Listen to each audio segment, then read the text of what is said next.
monde, j'espère que vous allez bien et surtout que vous passez de très belles fêtes de fin d'année.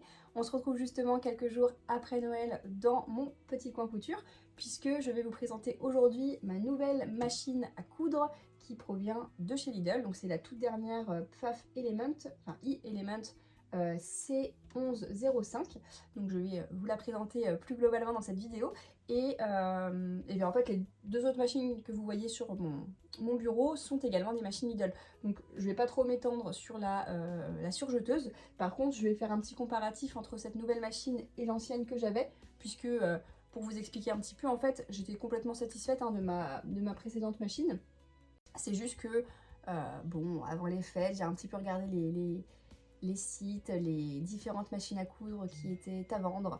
Et donc j'avais notamment repéré une Pfaff Passport, je sais plus le modèle exact, je vous mettrai la petite photo ici, qui était aux alentours de 600 € et quelques. Et sachant que mon anniversaire approche et que voilà, il y avait les fêtes de Noël, je me suis dit bon, pourquoi pas évoluer en gamme, passer sur une machine un petit peu plus technologique. Voilà, j'avais envie d'une nouvelle machine, comme ça, juste pour le plaisir. Et du coup, donc la Pfaff, qui était aux alentours de 600 €, un petit peu plus de 600 €, avait quand même pas mal de nouvelles fonctionnalités que ma machine n'avait pas. Et en fait, donc, je m'étais déjà mis dans la tête que cette machine m'intéressait beaucoup. Voilà, pour mon anniversaire, ça pouvait être une idée. Et en feuilletant le magazine Lidl il y a quelques jours, j'ai vu cette machine, du coup, avec plus de... alors je sais plus ce qu'ils indiquent sur le paquet, est-ce qu'ils traînent par ici? Non, ça c'est dans le magazine que c'était indiqué qu'il y avait plus de 400 points je crois au total. Bon, je crois pas qu'il y en ait 400, après j'ai pas tout exploré, mais je pense qu'il y en a déjà au moins 200, ça c'est sûr. Et donc je vais vous montrer tout ça tout à l'heure. Et surtout, en fait, elle fait exactement tout ce que la Pfaff à 600 et quelques euros faisait, enfin propose, pour 159, puisque du coup elle était au moment de sa sortie à 159 € au lieu de 179 il me semble. Donc là actuellement elle est toujours en vente chez Lidl, je l'ai vue cette semaine, et par contre elle est repassée au prix de 179. Donc on va dire 180 €.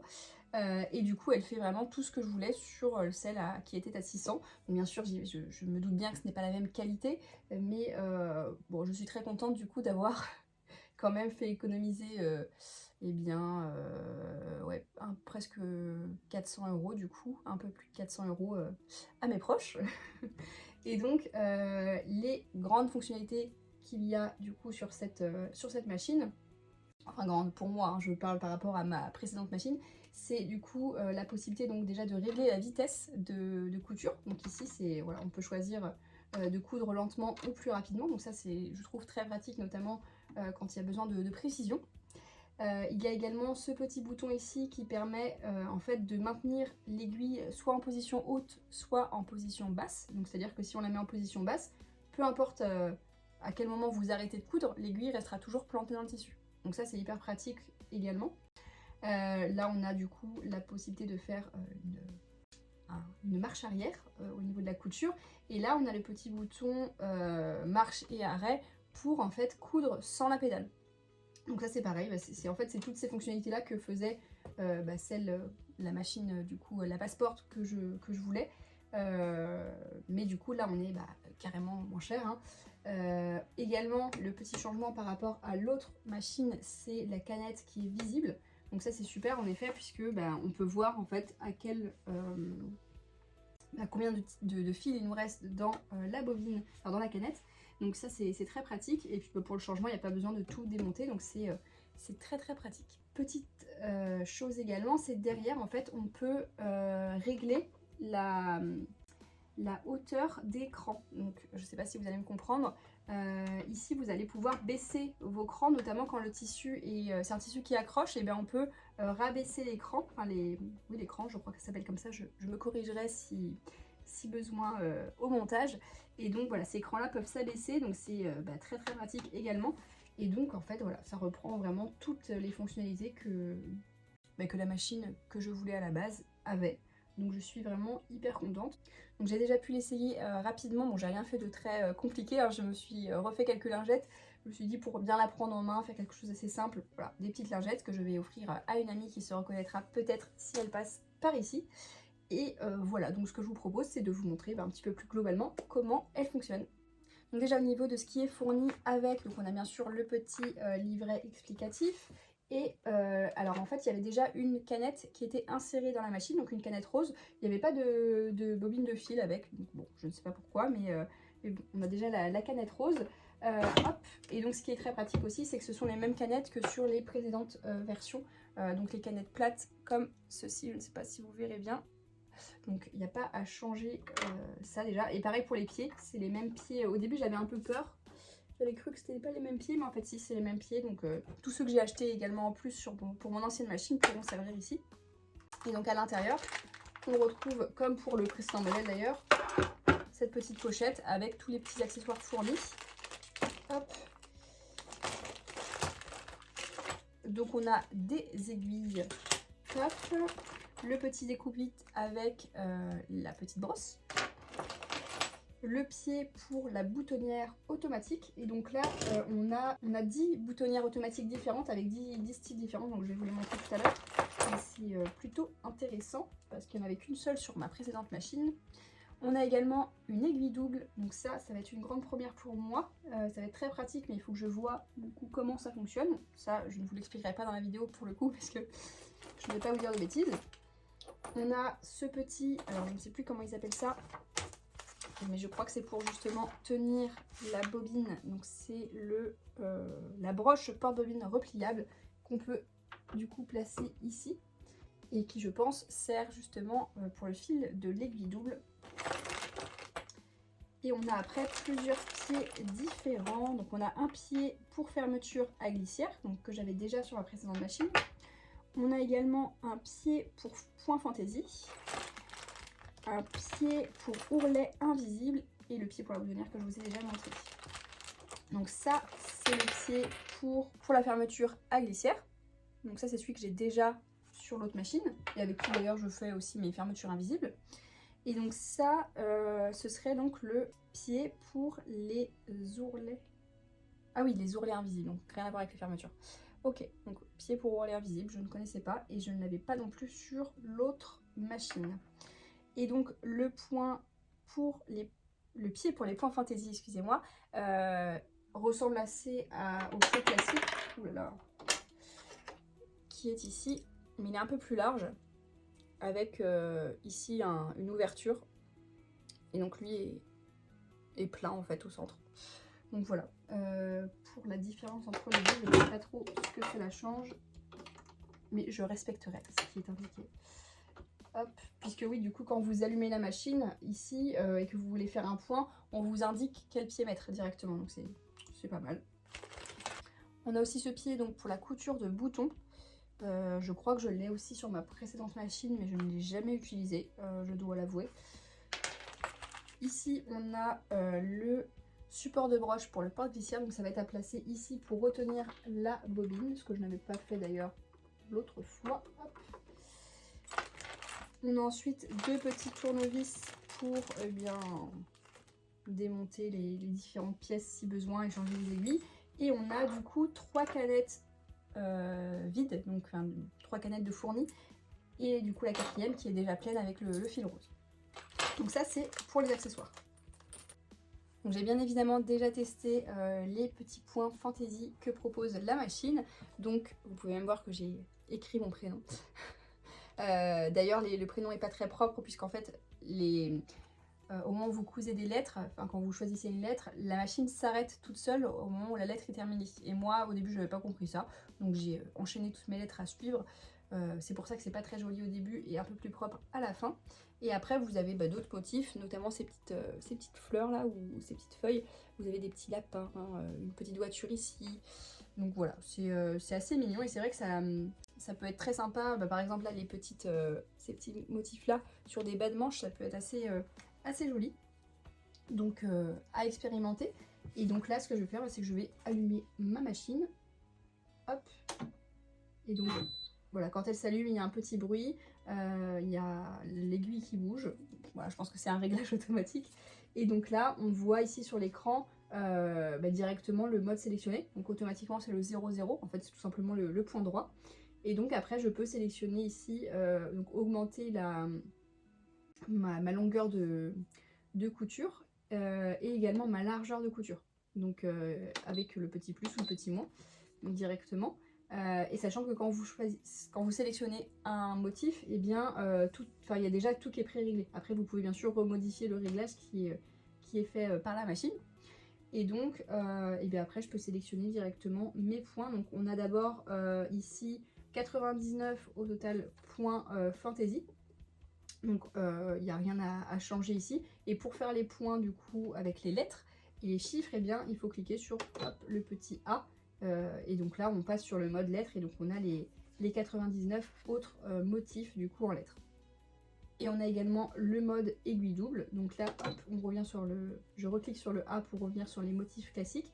Et donc là hop, si je clique sur l'aiguille double, je peux sélectionner du coup bien tous les motifs que je peux faire à l'aiguille double, donc ceux qui ne sont pas entourés du coup. Donc je reprends ma petite chute de tissu pour vous montrer justement la machine en action. Hop, donc je peux placer, je vais donc descendre le releveur de pied de biche.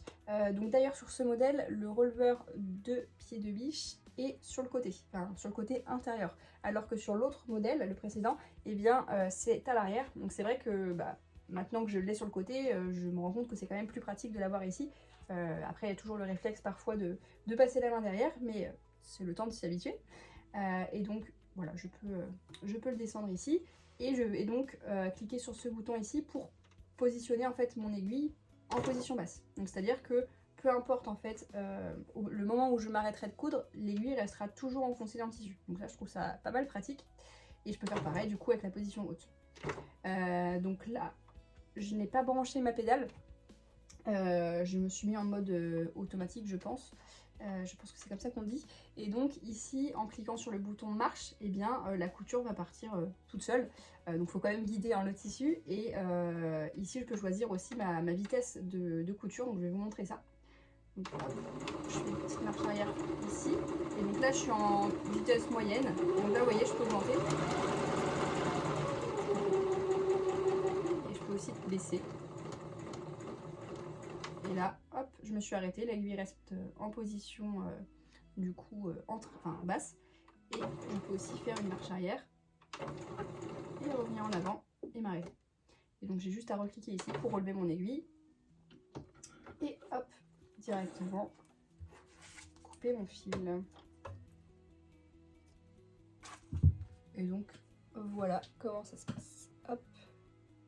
Bon, le tissu que j'ai utilisé est un peu usé on va dire, mais c'est le but d'une chute, comme ça pour faire des tests. Donc ce que je vais faire c'est vous faire d'autres points pour que vous puissiez voir du coup comment, les possibilités on va dire. Hop. Alors quel point nous allons utiliser? Eh bien on va faire des petites fleurs, on va mettre le point 81 par exemple. Et ce qui est bien, c'est que ça va de 10 en 10, parce qu'on a 99 points, par exemple, sur les motifs classiques. Et du coup, si vous restez appuyé longtemps sur la flèche du bas, par exemple, ça va de 10 en 10. Donc comme ça, vous n'avez pas à cliquer 99 fois sur la machine. Donc ça, c'est, je pense que c'est le cas sur toutes les automatiques, je ne sais pas. Mais c'est très pratique. Donc là, je vais aller sur 81. Mince, du coup... Alors, ah oui, je suis restée sur l'aiguille double, donc c'est pour ça que je n'avais pas tous les chiffres. Hop, 81. Et donc là, j'ai déjà ma longueur de point, ma longueur et ma largeur de point qui est réglée. Et donc, je peux, hop, y aller.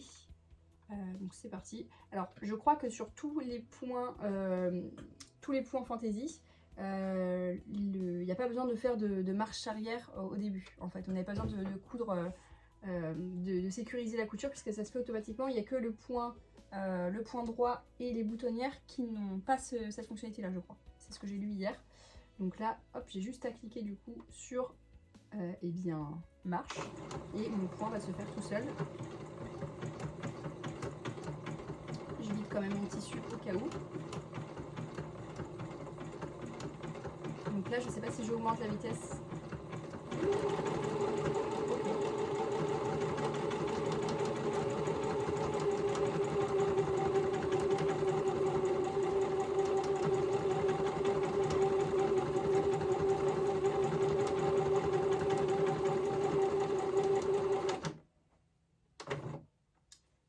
là, j'ai mes petits motifs.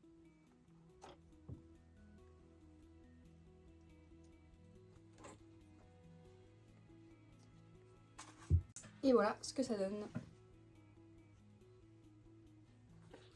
Donc c'est plutôt joli, franchement ça peut vraiment être vraiment super beau, je trouve, sur ouais, un bas de manche comme j'ai dit tout à l'heure, ou même en, voilà, en bordure d'ourlet. Enfin ouais, je trouve ça assez très joli.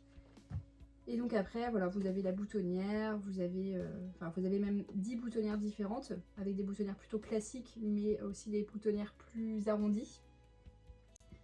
Et au niveau des lettres, eh bien, si je fais hop, donc là on va mettre le mode alphabet, et par exemple nous allons écrire eh bien bonjour.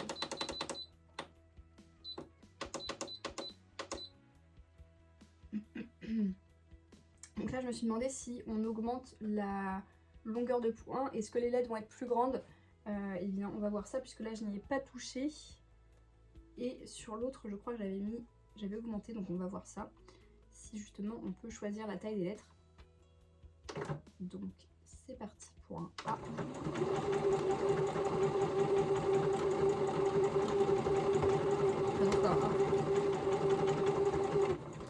Je vous ai dit un A, mais c'est un B puisque je voulais écrire bonjour. Donc là mon B est fait. Et là je vais augmenter du coup le point, on va mettre 3 par exemple. Oui, sachant que j'avais fait une majuscule. Bon, on va refaire un B du coup.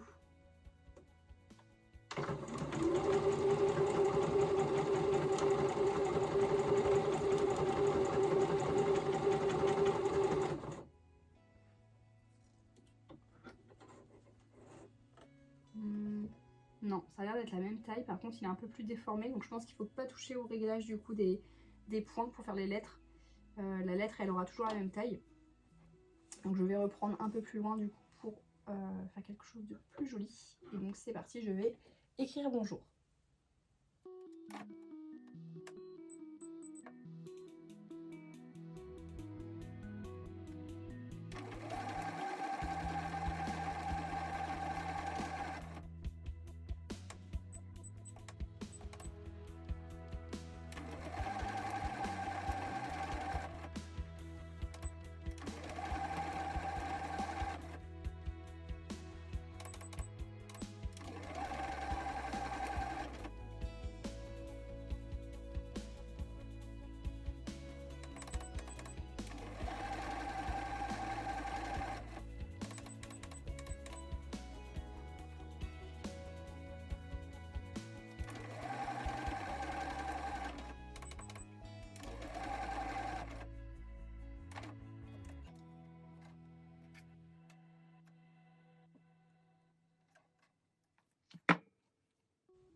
Donc voilà ce que ça donne. Après il faut, je pense, découper justement les petits fils qui relient chaque lettre pour que ce soit un peu plus propre. Du coup je me demande si justement la longueur de point...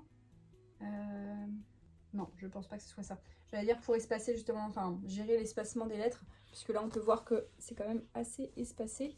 Je vais retirer les petits fils justement entre les lettres pour voir le rendu, mais c'est quand même assez propre. C'est vrai que ça fait un peu... les petits fils là entachent le reste. Donc j'ai retiré les petits fils entre chaque lettre. Je trouve que le résultat est quand même beaucoup plus joli en vrai que sur le retour que je vois à la caméra. Je vais vous faire un autre petit plan pour que vous puissiez voir de votre côté. Mais en tout cas je pense qu'il ne faut pas toucher au réglage de la machine, donc à la longueur des points.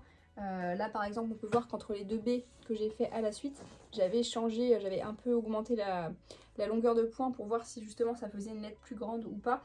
Et non, du coup ça a plutôt déformé le B et ça n'a pas changé la taille. Donc je pense qu'il vaut mieux pas du tout y toucher. Concernant ensuite l'enfilage de la machine, eh bien je trouve que c'est beaucoup plus simple également que sur le précédent modèle, puisque ici on a juste à passer donc notre fil, donc bien sûr sur le porte-bobine. On passe ici le fil donc derrière ce cran, Et ensuite on le fait passer, hop, comme ceci. Donc un peu, c'est le même principe que l'ancienne, mon ancienne machine, sauf que l'ancienne machine, il fallait d'abord le passer dans un petit cran, plus ensuite le prendre dans l'autre, parce que là il y a directement, enfin il n'y a plus le petit cran en fait qu'il y avait sur l'autre. Et pour remplir après la canette, c'est le même principe, on passe ici le fil et bien on met la canette ici, on pousse cette partie là, et à partir du moment où c'est poussé, et bien c'est ça qui va tourner et ça ne va pas coudre en fait. Donc vous pouvez remplir votre canette comme ça. Et au niveau de la canette justement, eh bien on a ici le petit système pour ouvrir le petit plastique et accéder donc à la canette. Et donc voilà, comme je vous le disais, c'est super simple puisque en plus on voit combien de fils il nous reste dans la canette. Et donc pour l'entrée, il suffit hop de passer donc la canette dans ce sens, de passer le petit fil dans le petit cran qui est ici, et après il suffit de laisser le fil en fait en dessous, hop, et quand on va passer l'aiguille en fait pour faire remonter le fil va remonter tout seul. Hop, donc là si je prends mon fil, que je le passe à l'intérieur pour remonter, et bien hop, quand je tire, j'ai le fil de ma canette qui ressort, et voilà.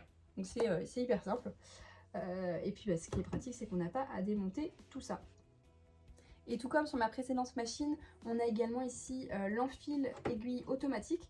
Donc moi personnellement je ne l'utilise jamais. Je crois que la seule fois que je l'ai utilisé sur mon autre machine, c'était juste pour essayer et voir ce que c'était. Mais au quotidien, je ne m'en sers pas du tout. Mais si vous avez vous des difficultés justement à passer le fil dans le chat de l'aiguille, et bien voilà, ça permet de passer votre fil simplement. Et ici, hop, en fait, dans ce petit mécanisme, le fil rentre directement dans l'aiguille. Donc c'est plutôt pratique si vous en avez besoin. Voilà donc pour la présentation de cette nouvelle machine e-Elements by PFAF, donc qui est la C1105. Et donc pour vous faire un rapide comparatif avec cette première machine que j'ai eue, donc je l'ai eue à Noël 2019 en fait, donc ça fait 2 ans. Et elle est toujours vendue de temps en temps chez Lidl. Donc chez Lidl, vous avez, je crois, 3 modèles qui, du coup, sont vendus. Il y a la Silvercrest, qui est le modèle le moins cher, qui, je crois, tourne entre 60 et 80 euros, il me semble. Celle-ci s'approche plutôt des 100 euros quand elle est en vente. Et on a, du coup, ce nouveau modèle qui, là, est vendu, du coup, 180 euros. Je crois qu'il y avait eu un autre modèle un petit peu automatique comme celui-ci.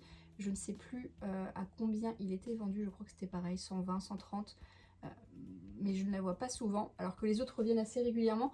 Donc avec un peu de chance, vous pourrez aussi vous procurer celle-ci ou l'autre modèle Silvercrest qui est du coup moins onéreux que celui-ci. Et donc au niveau des fonctionnalités, comme je vous le disais au tout début, je suis toujours très satisfaite de cette machine. C'est plus voilà, l'envie d'avoir quelque chose d'un peu plus poussé, de nouvelles fonctionnalités qui sont quand même assez gadget, hein, je vais pas vous le cacher. Voilà, pouvoir régler la vitesse, j'en avais jamais eu besoin sur mon autre machine, mais bon là du coup je vais m'en servir forcément puisque c'est du plus. Pouvoir pareil avoir l'aiguille qui reste plantée dans le tissu, en position basse, voilà, c'est du plus, voilà, c'est pas quelque chose qui m'a bloqué sur l'utilisation de la première machine. Bon, la marche arrière c'est toujours pareil, et le fait de pouvoir coudre sans la pédale, pareil, c'est un confort en plus, mais voilà, ça m'allait très bien aussi d'avoir la pédale sur l'autre.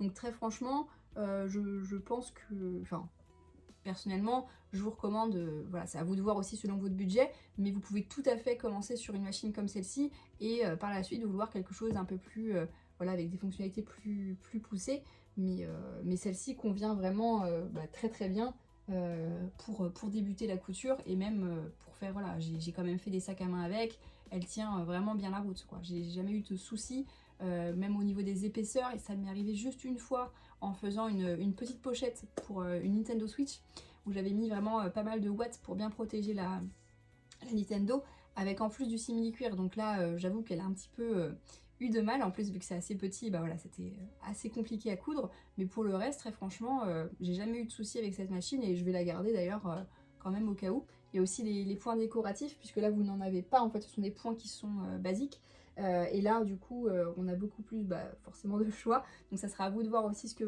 vous souhaitez. Après je pense sincèrement que les points décoratifs voilà, j'en ai testé plusieurs parce que je viens d'avoir la machine, mais je pense pas que je vais les utiliser non plus. Pour moi ça reste du gadget. Après à voir, hein, peut-être que je me trompe et que ça va être une révolution dans ma couture, mais je ne pense pas non plus. Donc au niveau des points, enfin des motifs, voilà, c'est à vous de voir également ce que vous souhaitez. Et dans tous les cas aussi, ce qui est intéressant sur cette première machine, sur cette version-là, c'est que vous avez aussi la boutonnière automatique. Donc bien sûr on l'a sur celle-ci aussi, mais toutes les machines ne font pas la boutonnière automatique. Je sais que la Silvercrest, donc celle que les cousettes de Lou avaient avant, elle m'avait dit que justement sa machine ne faisait pas les boutonnières automatiques, et c'est aussi une des raisons pour lesquelles elle a changé de machine, et qu'elle voulait aussi des points, plus de points. Donc sur ce modèle-ci, vous avez la boutonnière automatique et c'est très pratique justement.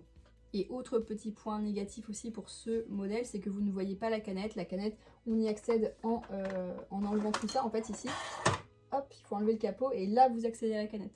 Bon, ça m'a pareil pas posé non plus beaucoup de soucis, c'est juste que du coup, au bout d'un moment, vous n'avez plus de fil dans la canette et vous vous en rendez compte en plein milieu de votre couture, donc il faut tout changer et reprendre au bon endroit.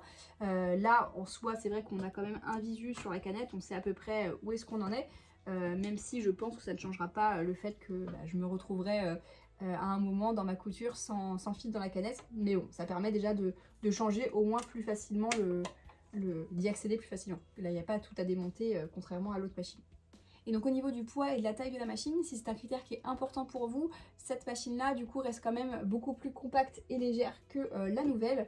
Et au niveau des accessoires pour le déplacement ou la protection, et bien le précédent modèle, donc celui-ci, propose une petite pochette ici PAF de protection, ce qu'on n'a pas du coup avec cette machine. C'est-à-dire que là on est obligé d'acheter du coup la pochette PAF à 20 € il me semble, qui est vendue du coup à part dans les Lidl. Alors que celle-ci, on a quand même cette petite housse. Bon après, vous pouvez toujours du coup vous coudre votre propre housse, mais du coup voilà, c'était un petit détail que je souhaitais préciser. Cette vidéo touche maintenant à sa fin, merci à vous de l'avoir regardée jusqu'au bout. J'espère en tout cas avoir pu vous aider dans votre choix de machine, et si c'est le cas ou si vous avez déjà l'un de ces modèles de votre côté, et bien n'hésitez pas à nous donner votre retour d'expérience en commentaire également, puisque c'est toujours bien d'avoir différents avis. De mon côté j'en suis très satisfaite, mais peut-être que vous avez un tout autre avis, donc voilà, c'est toujours bien d'avoir plusieurs retours d'expérience, donc je vous attends en commentaire. Et moi je vous dis du coup à l'année prochaine, donc en 2022, pour de nouvelles vidéos. Et d'ici là, passez de très belles fêtes de fin d'année.